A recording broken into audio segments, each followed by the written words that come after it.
পূর্ণিমা এবং তার আগের দিন হয় নেড়াপোড়া। এর ঐতিহাসিক এবং পৌরাণিক কাহিনী কি জানেন কি বাংলায় শ্রী চৈতন্য মহাপ্রভু নাকি দোলযাত্রা সূচনা করেছিলেন। পৌরাণিক কাহিনীগুলি এই দোলযাত্রাকে ঘিরে কি বা কিরকম আছে সেগুলি আমরা আজ এই ভিডিওর মাধ্যমে আপনাদের জানাবো। দরজায় কড়া নাড়ছে দোল, হলুদ শাড়ি এবং পাঞ্জাবিতে সাজবে ছেলে মেয়ে সকলেই। বসন্ত এসে গেছে গানের তালে তালে পালিত হবে এই দোলযাত্রা। শান্তিনিকেতনের দোল আবার বিশেষ জনপ্রিয়, সারা রাজ্য থেকেই সেখানে মানুষের ভিড় দেখা যাবে এই দিন শান্তিনিকেতনে। রবি ঠাকুরের গানে বসন্তের আগমনে এক আলাদা মাত্রা পায় শান্তিনিকেতনের এই দোল। কিন্তু বৈষ্ণব বিশ্বাস অনুযায়ী দোল পূর্ণিমার দিন শ্রীকৃষ্ণ রং এবং আবির দিয়ে রাধারানীর সঙ্গে এবং অন্যান্য গোপিনীদের সঙ্গে রং খেলায় মেতে উঠেছিলেন।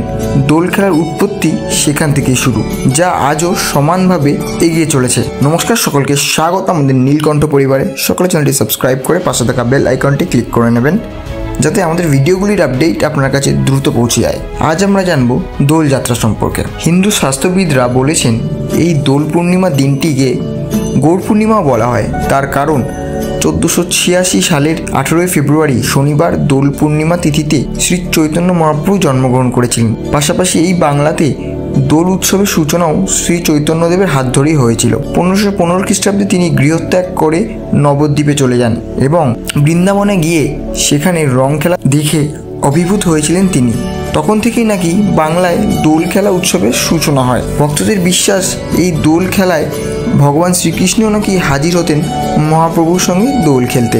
আবার কোনো গবেষক মনে করেন প্রায় 2000 বছর আগে রাজা ইন্দ্রদ্যুম্ন প্রচলন করেছিলেন এই দোল উৎসব। 7ম শতাব্দীতে সম্রাট হর্ষবর্ধনের লেখা রত্নাবলী নাটকেও দোল বা হোলি খেলার উল্লেখ রয়েছে। শুধু উত্তর ভারতেও নয়, দক্ষিণ ভারতের বিজয়নগরে একটি মন্দিরের গায়ে এক রাজকুমার এবং রাজকুমারীর রং খেলার চিত্রকলা বর্ণনা আছে। এখান থেকে বলা হয় যে দোল সারা ভারতবর্ষব্যাপী প্রচলিত ছিল।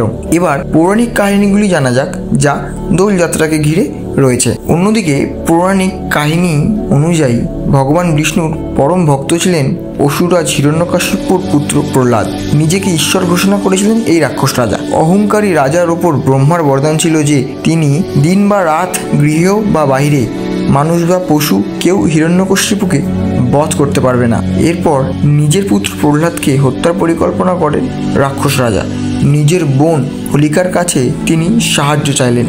হোলিকার ওপর আবার ব্রহ্মার বরদান ছিল এরকম যে একটি চাদর ছিল তার কাছে, যেটি এক ধরনের রক্ষা কবচ। এই চাদর গায়ে জড়িয়ে প্রহ্লাদকে কোলে নিয়ে অগ্নিকুণ্ডে বসেন হোলিকা। ঠিক তখনই ভগবান বিষ্ণুর কৃপায় চাদরটি উড়ে গিয়ে পড়ে প্রহ্লাদের গায়ে এবং অগ্নিকুণ্ডে দগ্ধ হয়ে যান হোলিকা। এই কারণেই দোল উৎসবের আগের দিন হোলিকা দহন বা নেড়াপোড়া এই নামটি বাংলায় প্রচলিত রয়েছে। ভক্তদের বিশ্বাস এই দিনে সকল অশুভ শক্তির নাশ করেন ভগবান বিষ্ণু এবং কৃষ্ণের পূজা করলে নাকি এই দিন নেমে আসে সমৃদ্ধির ভাণ্ডার ভক্তদের মধ্যে। এটি হলো নেড়াপোড়ার গল্প।